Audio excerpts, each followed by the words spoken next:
I love my wife. So, while she was on a business trip, our kids and I decided to surprise her by flying to see her. But after, I learned that some surprises are only sweet for one side. The idea had hit me like a lightning bolt at breakfast. Lily was poking at her cereal, and Jake was already half checked out, lost in whatever game he had on his phone. Emily had been gone for 3 days. Another 4 to go. 7 in total. Way too long. Hey, what if we went to see Mom? I said, setting down my coffee. Lily's eyes went huge. Like, just show up? Yeah, we can book flights today, be there tonight. Imagine her face. Jake finally looked up. That'd be kind of cool. Which, from a 13-year-old, meant he was actually excited. I took that and ran with it. Within hours, we were packed. Tickets booked. Excitement buzzing in the air like static electricity. I could already picture it. Emily opening her hotel room door, gasping in shock before pulling us all into a hug. Maybe even tears. We hadn't had a moment like that in years. But something small gnawed at me. Emily hadn't picked up when I called that morning. Not unusual. I texted, me, hey, hope work's going okay. Just wanted to hear your voice. No response. Me, an hour later, kids miss you. Call when you can. Still nothing. A little weird. But work trips got hectic. I brushed it off. We landed in Chicago that evening. The air was thick with city energy. Horns honking, lights flashing. That crisp smell of downtown streets. The kids were buzzing. I rented a car, loaded them in, and put the hotel address into my GPS. As I drove, my pulse picked up. I had told myself I wouldn't call Emily before we got there. I wanted it to be a pure surprise. But now, something in me itched. A bad itch. I hit dial. No answer. I glanced at the time. 9:43 p.m. Not that late. Maybe she was actually busy. Or asleep early. 5 minutes from the hotel, I tried again. Straight to voicemail. That itch was clawing now. Jake and Lily were laughing about something in the back seat. Totally unaware of the way my grip had tightened on the wheel. When we finally pulled into the hotel's front entrance, my heart was hammering for no good reason. I told the kids to wait in the lobby while I got our own room keys. We're gonna jump out at her, right? Lily asked, bouncing on her toes. Yeah, I said, but my voice came out tight. I walked to the check-in desk, forced a smile. Hey, my wife is staying here. Emily Carter. I wanted to surprise her. Could you tell me her room number?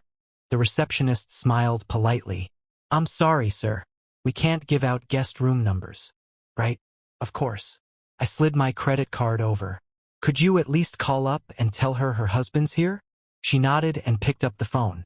I watched her dial. Wait. Then her expression shifted. Oh, she said. Her eyes flickered to me. She's not answering. My stomach twisted. Maybe she's asleep, I offered. Because what was the other option? That she was ignoring the call?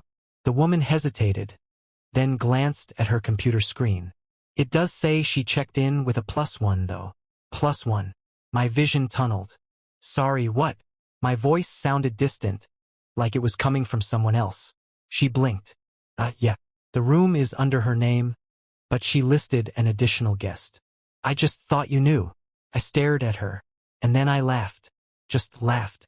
Because what else do you do when you realize the mother of your children, the woman you flew across the country to surprise, booked a romantic hotel stay with someone else?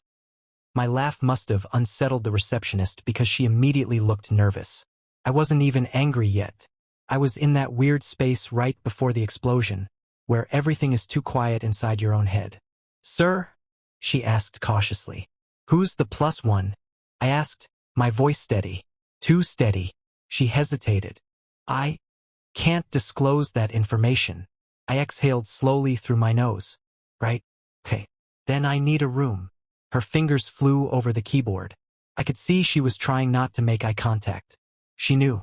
She knew exactly what kind of situation this was. A minute later, I had a room key in my hand. Same floor as Emily's. Just a few doors down. Perfect. I walked back to the lobby, forcing my face into something that wouldn't freak out my kids. We're all set, I said, plastering on a smile. Let's go drop our stuff off first. Lily was practically skipping next to me. Can we see Mommy right away? Soon, I promised. We rode the elevator up. Jake was glued to his phone. Lily was humming some cartoon theme song. They had no idea. Our room was nice, clean, unremarkable, but I barely saw it. I told the kids to get comfy, order whatever they wanted from room service. And then I stepped into the hallway. Emily's room was 4 doors down. I walked there slowly, my pulse throbbing in my ears. What was I about to see? A work friend crashing in her room? A perfectly innocent explanation? Or something else? I reached her door. Room 814. My hand hovered over the door for a second. Then I knocked. No answer. I knocked again, harder this time. Still nothing. I knew she was in there. I could feel it. I pulled out my phone and texted her. Hey, I'm at your hotel. Open the door. Read. No reply. I clenched my jaw so hard it hurt. Then, before I could overthink it, I turned on my heel and marched back downstairs. The receptionist looked surprised to see me again. Hey, I said, sliding my room key across the counter. I locked myself out. Can I get a new one? She nodded, started clicking away at her keyboard. And then I said casually, oh, and could you add my wife's room to my key? We always do that when she travels. You know, just in case. I smiled like a man who wasn't about to burn down his entire marriage. She hesitated. Then, beep. She swiped my card, tapped a few more keys, and handed it back. All set, she said. Thanks, I replied. And then I walked back upstairs to see for myself. My feet felt numb as I walked back to Emily's room. The key card was burning a hole in my palm. My pulse wasn't just pounding. It was roaring in my ears, like some primal instinct was screaming at me. This was it. I reached room 814 and exhaled slowly. If I was wrong, I'd look like a lunatic. If I was right, I didn't let myself think about that. I slid the keycard in. Beep. The green light blinked. I turned the handle and pushed the door open. The first thing that hit me was the smell. That distinct mix of cologne, sweat, and something I couldn't let my brain name just yet. The kind of smell that didn't belong in a room my wife was supposed to be alone in. The room was dimly lit, just the bedside lamp on. And there, tangled up in the pristine white hotel sheets, was Emily. And some guy. I didn't even register his face at first. I was too busy staring at her. My wife, the mother of my children. Lying there in nothing but a sheet barely covering her. Her eyes met mine. And for a split second, there was something terrifying in them. Not guilt. Not shame. Annoyance. Like I was the problem. Like my very presence was an inconvenience. Then, in a flash, her face transformed. She gasped, scrambling upright. Pulling the sheets up around her like that made any difference. Jason? She stammered, eyes wide. The guy next to her moved, groggy. He had no idea what was happening yet. I stepped into the room, closing the door behind me. Who's he? My voice came out eerily calm. Emily looked between me and him, like she was calculating her next move. And then she had the audacity to say, Jason, this isn't what it looks like. I barked out a laugh. A sharp, humorless sound that made the guy in the bed finally snap awake. He blinked up at me, confused. Then his face drained of color. Good. I turned my gaze back to my wife. Really? I asked, my voice still deceptively calm. Because it looks like you're naked in a hotel bed with another man. She swallowed hard. I can explain. I crossed my arms. Then explain. Her mouth opened, closed, opened again. Then she sighed, rubbing her temples like I was giving her a headache. Jason, you're overreacting, she said, her voice suddenly firm. It's not a big deal. Not big deal. I felt something in my chest snap. The guy in bed, who finally had the sense to start pulling on his pants, cleared his throat. Maybe I should. Sit. The F star. Down. Asterisk asterisk, I growled. He froze. Emily rolled her eyes. Rolled her eyes. This is so typical, she muttered under her breath. You always blow things out of proportion. I stared at her, stunned. Emily, I said slowly, I flew here with our kids to surprise you. Lily and Jake are down the hall thinking their mom is working hard on a business trip. She flinched at that, just for a second. Then her expression hardened again. Jason, you don't understand. No, I think I understand perfectly. Silence stretched between us. And then, finally, the guy spoke. Look, man, he said, holding his hands up. I had no idea she was married. Emily whipped around to him. Ryan, shut up. But the damage was done. I smiled, slow and cold. So, Ryan, I said, you thought she was single? Ryan swallowed. Yeah, I mean, she never mentioned a husband. Or kids. Emily's face went pale. I turned back to her, my jaw tightening. Wow, not even a mention of US. Huh. She opened her mouth, but I wasn't done. You know what, Emily? I said, my voice dropping into something dangerously quiet. You're right. I don't understand. I took a step closer. So why don't you enlighten me? Her lips parted. But she had nothing to say. Emily's mouth opened, but no sound came out. For the first time since I stepped into this room, she looked trapped. Her eyes darted to Ryan, then back to me, then to the floor like she was trying to rewire reality in her favor. I let the silence stretch. I wanted her to feel it. I wanted her to sit in the mess she made. Then finally she spoke. Jason, please, she whispered. It's not what you think. I laughed. Quiet, dangerous laugh. Oh? Because I think my wife is having a whole-ass affair in a hotel room while I'm raising our kids back home. And that looks about right to me. Her lips trembled. But then she did something that nearly broke me. She softened her voice, tilted her head slightly, and reached for me, like I was the one being unreasonable. Jason, I made a mistake, she said, her fingers brushing my wrist.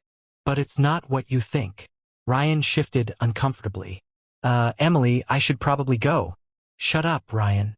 She snapped her head toward him so fast that even I flinched. I watched her.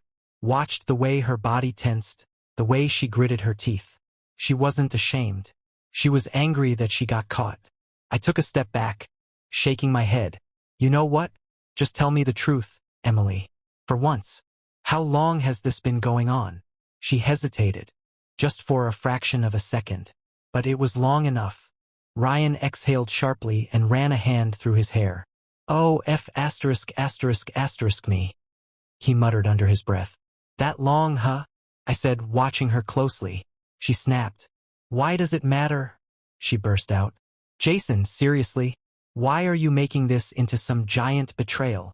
I felt my whole body go cold. Some giant betrayal? I repeated, voice hollow. Emily groaned, running a hand through her hair like I was the frustrating one. Jason, you're a great dad. Okay? You're a great husband. You work hard. But I needed... She stopped herself, squeezing her eyes shut. I took a slow, deliberate step forward. Say it. She didn't. So I did. You needed something else. She winced, but she didn't deny it. I sucked in a deep breath, trying to control the fire climbing up my throat. Emily, our kids are literally down the hall right now. Lily was so excited to see you she couldn't stop bouncing the whole plane ride. And Jake. Jesus. Jake actually put down his phone for more than 10 seconds just to come surprise you. She looked away. You weren't supposed to come, she muttered. My stomach dropped. I laughed. A choked, disbelieving laugh. Oh my God. You were hoping to get away with it. You were just gonna come home, kiss our kids goodnight, and climb into our bed like nothing happened. She flinched. And then, like some demon had possessed her, she lifted her chin and said the worst thing she could have ever said. You should have told me you were coming, Jason. The room tilted. Ryan muttered something under his breath, grabbing his bag. Yeah, I'm out. He bolted for the door like a rat fleeing a sinking ship. I didn't even look at him, because my entire world had just shifted on its axis. Are you? My voice cracked. I swallowed. Are you saying this is my fault? She crossed her arms, her face unreadable. I'm saying if you had told me, this wouldn't have happened. Something inside me snapped. I took a slow, shuddering breath, forcing myself to stay calm. Emily, this didn't happen because I showed up. This happened because you made a choice. She scoffed. Oh, please, like you haven't been emotionally checked out for years. That one hit me hard. I took a step back. What the hell are you talking about? She rolled her eyes. Rolled her eyes. Jason, don't act like you're perfect, she said. Like we were discussing something as small as forgetting to take the trash out. You barely even look at me anymore. You're always working, always with the kids. And she exhaled sharply. I just needed to feel like a woman again. I stared at her. I waited for the regret, for the realization to sink in. But she just stood there, her face set in stone. Like I was supposed to just accept that. Like I was supposed to understand. And that's when I knew. There was nothing left to save. Something inside me shattered. Not in an explosive way. Not in a way that made me want to yell or throw something or punch a hole through the wall. No, it was the kind of break that left you feeling eerily calm. The kind that turned your soul to ice. I stared at my wife. This woman I had built a life with, raised children with, and I realized she wasn't sorry. She wasn't ashamed. She was bored.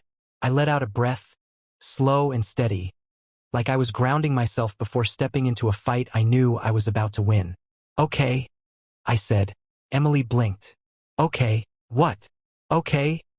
I repeated, tilting my head. I get it now.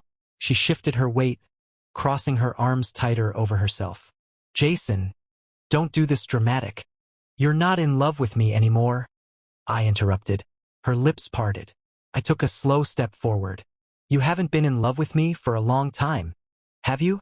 Emily's jaw tightened. That's not. Just answer the damn question. She hesitated. Then, with a shrug so casual it made my skin crawl, she said, I don't know. I laughed. Actually laughed. Because what else was there to do? Wow. I ran a hand down my face. You don't know? Her expression turned annoyed again. Like I was dragging this out for too long. Jason, I didn't plan for this to happen, she said.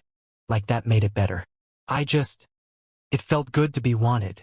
I stared at her. You think I don't want you? She rolled her eyes. Not in the same way. Not like before. You mean not like a stranger in a hotel bed? She flinched. That's not fair. I snapped. Fair. My voice thundered through the room.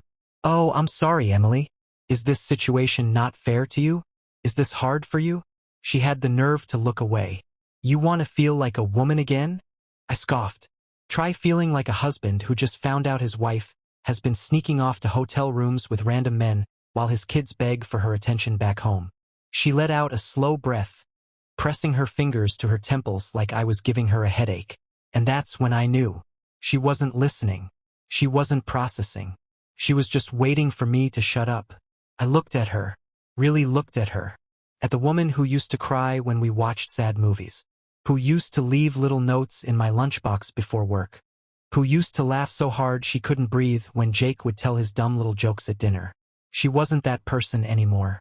Or maybe she was, and I just wasn't worth it to her anymore. Either way, I was done. I turned toward the door. Emily stiffened. Where are you going? I paused, glancing over my shoulder. To our kids. The ones you apparently forgot existed while you were busy, feeling like a woman again. Her face twisted in something ugly. Don't be dramatic, Jason. I laughed under my breath. You haven't seen dramatic yet. Then I walked out the door and left her there. Standing in the wreckage of everything she destroyed, I walked down the hotel hallway, my legs moving like they weren't even mine. My body felt heavy, like someone had tied bricks to my shoulders, but my mind was screaming at me to keep going. Because just down the hall, in room 810, my kids were waiting. Lily was probably sitting cross-legged on the bed, giggling at some cartoon, still bouncing with excitement over the surprise we had planned. Jake was probably halfway through a burger he ordered from room service, already texting his friends about how Chicago is kind of sick, actually. They had no idea. No idea that their mother had just torn our family in half in a stupid, dimly lit hotel room with some guy named Ryan. No idea that the dad who walked out that door wasn't the same man anymore. I stopped in front of our door. 814 to 810. Just 4 rooms apart.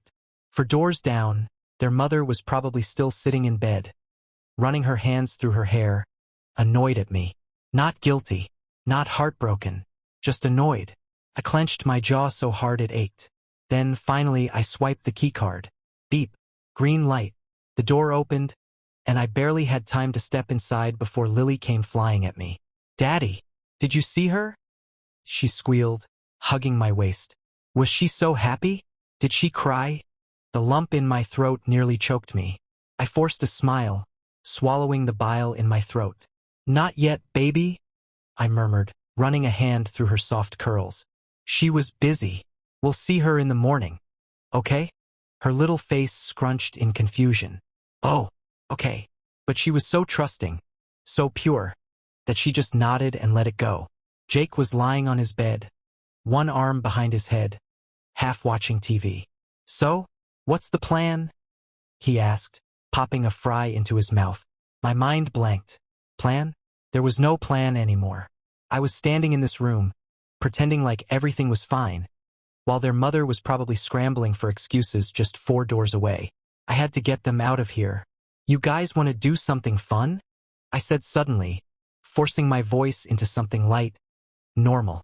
Like, I don't know, get some ice cream? Walk around the city a little before bed. Lily gasped like I just told her she won the lottery. Yes. Jake raised an eyebrow but shrugged. Yeah, sure. Why not? Cool. I grabbed my wallet, stuffing it into my jacket. Let's go then. Lily scrambled for her shoes. Jake pocketed his phone. And I took one last look around the room, the place I thought was just a fun family trip an hour ago, before I stepped out, making sure to leave everything behind. Because we weren't coming back. We stepped out of the hotel, and the night air hit me like a shock to the system. Crisp, cool, real. I needed that, because nothing else felt real anymore. Lily grabbed my hand, swinging our arms as we walked down the busy Chicago sidewalk. Jake stuffed his hands into his hoodie pocket, earbuds dangling around his neck, glancing around like he was actually enjoying this. And me? I was just trying to breathe, trying to ignore the weight of the phone in my pocket, waiting for the inevitable call or text from her, trying to push down the rage sitting in my gut like burning coals, trying to act normal, because they couldn't know. Not yet. Can I get 2 scoops? Lily asked, practically skipping beside me. I forced a smile. You can get 3. Her whole face lit up. Best night ever. Jake snorted. Dad's in a good mood. We should take advantage before he realizes we're out past bedtime. They had no idea.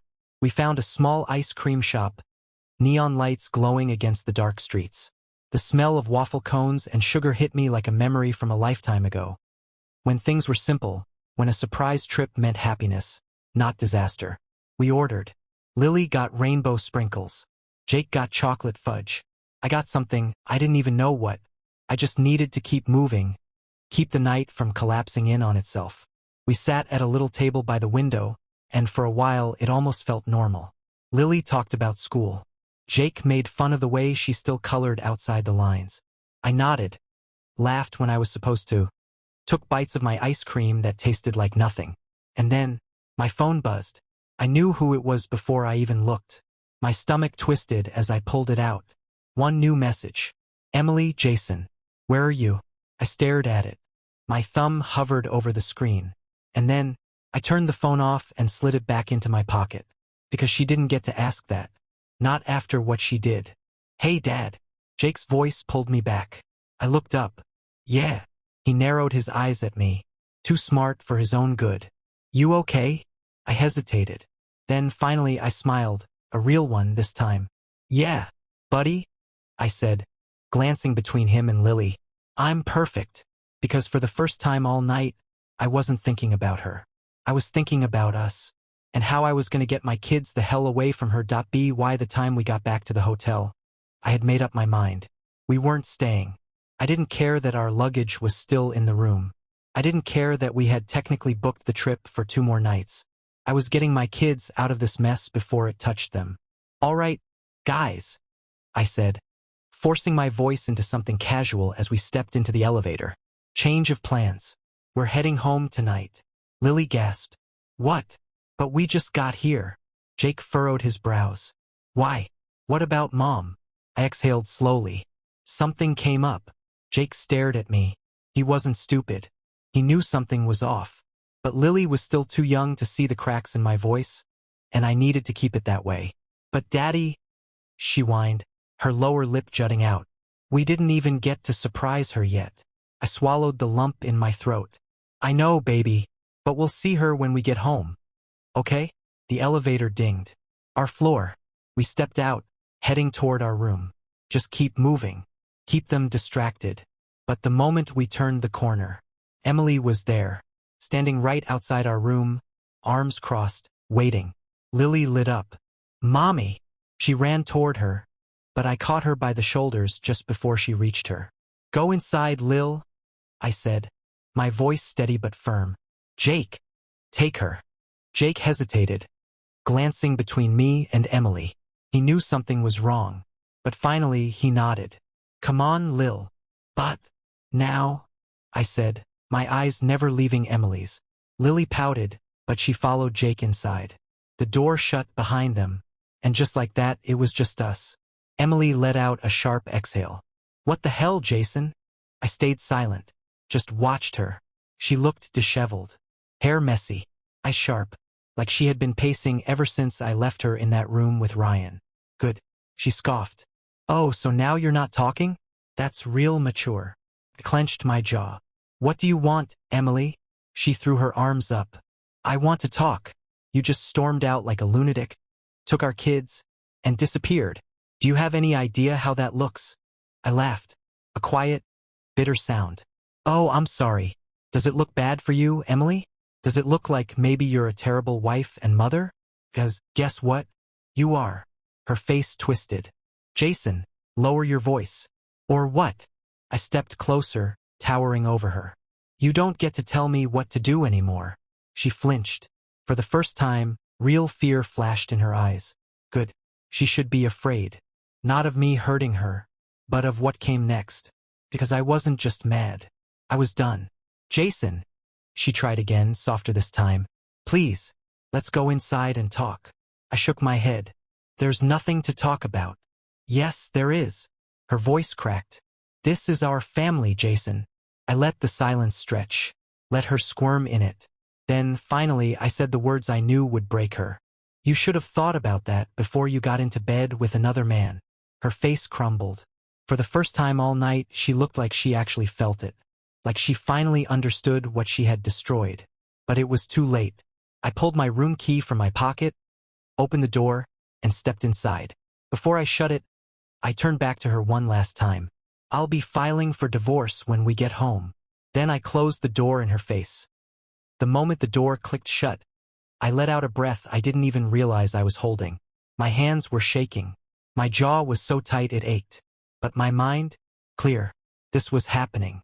I was done. And there was no coming back from it. Who was that? Lily asked from the bed, her little legs swinging over the edge. I turned, forcing a smile. Just someone from the hotel, baby. Jake didn't buy it. He was sitting against the headboard, arms crossed, watching me. Was it Mom? He asked flatly. I hesitated. Lying to Lily was one thing. She was too young to understand any of this. But Jake? He saw too much. I sighed, rubbing a hand over my face. Yeah. His expression didn't change. You guys fought. It wasn't a question. I exhaled. We just had a talk. He stared at me for a long second. Then, quietly, he said, Are you and Mom getting divorced? Felt like a punch to the ribs. Lily froze, her big, innocent eyes darting between us. Wait, what? Damn it, Jake. I crouched in front of them, choosing my words carefully. Listen, I said softly. Mom and I are working through some things, but no matter what happens, we both love you. Okay? Lily's eyes filled with tears. But I don't want you to break up. My heart shattered. I pulled her into my arms, hugging her tight. Oh, baby girl, I whispered, kissing the top of her head. It's gonna be okay. I promise. Over her shoulder, I met Jake's gaze. He wasn't crying. He wasn't yelling.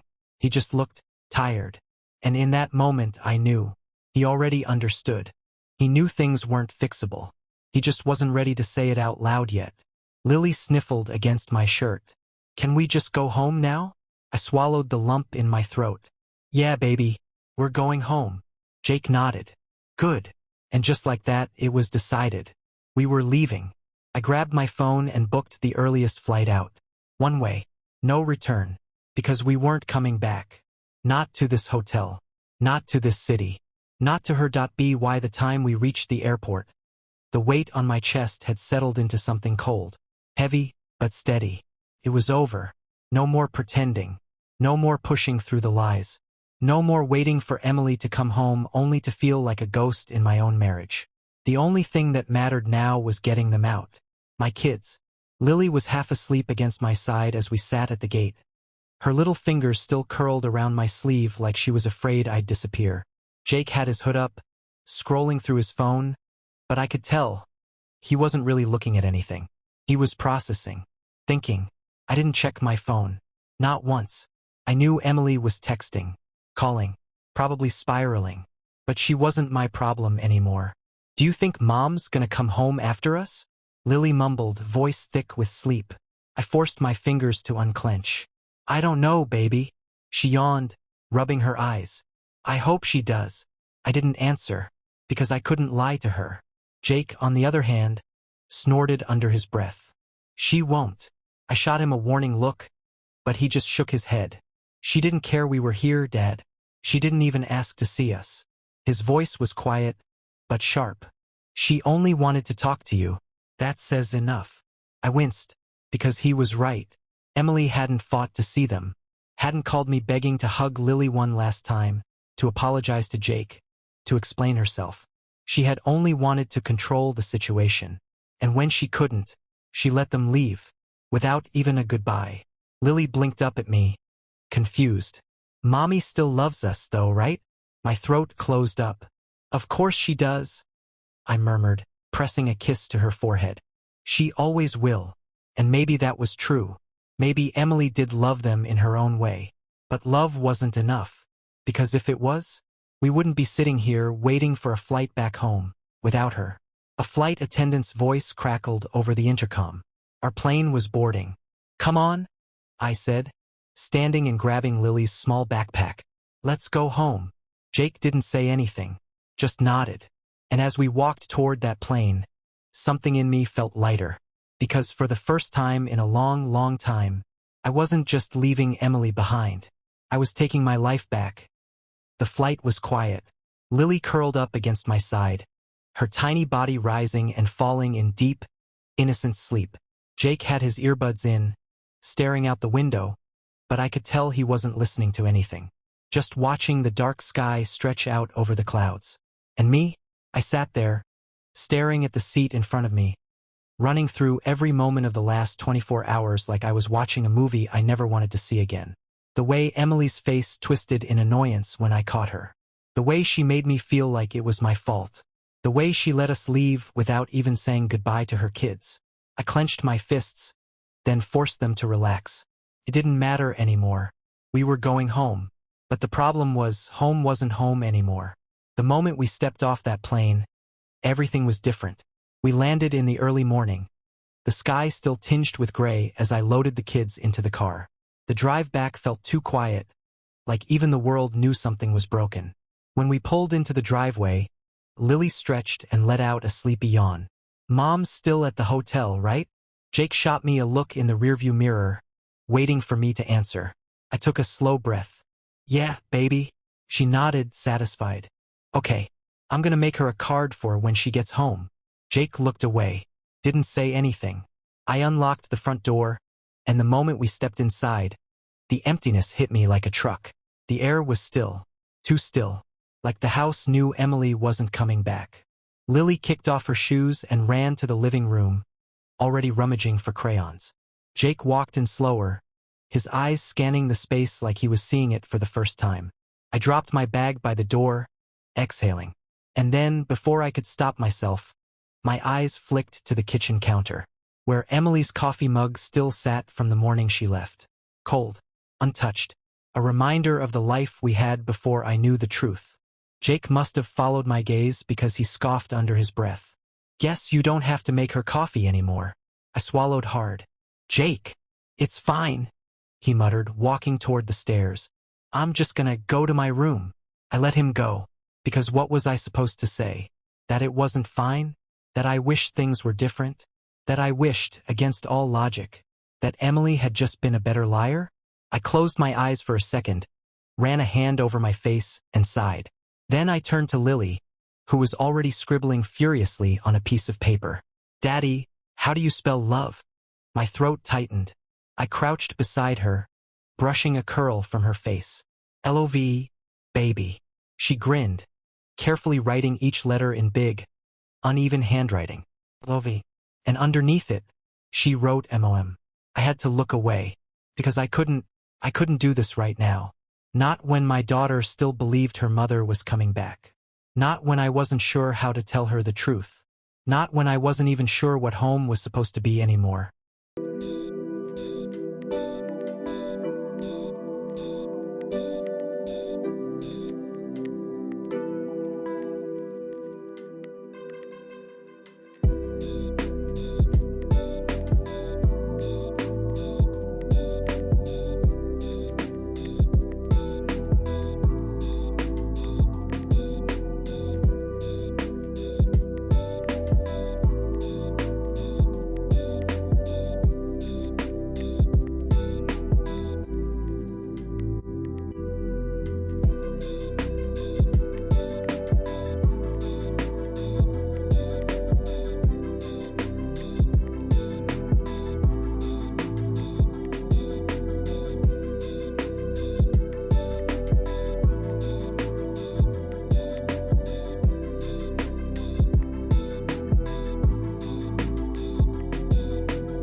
The house was quiet.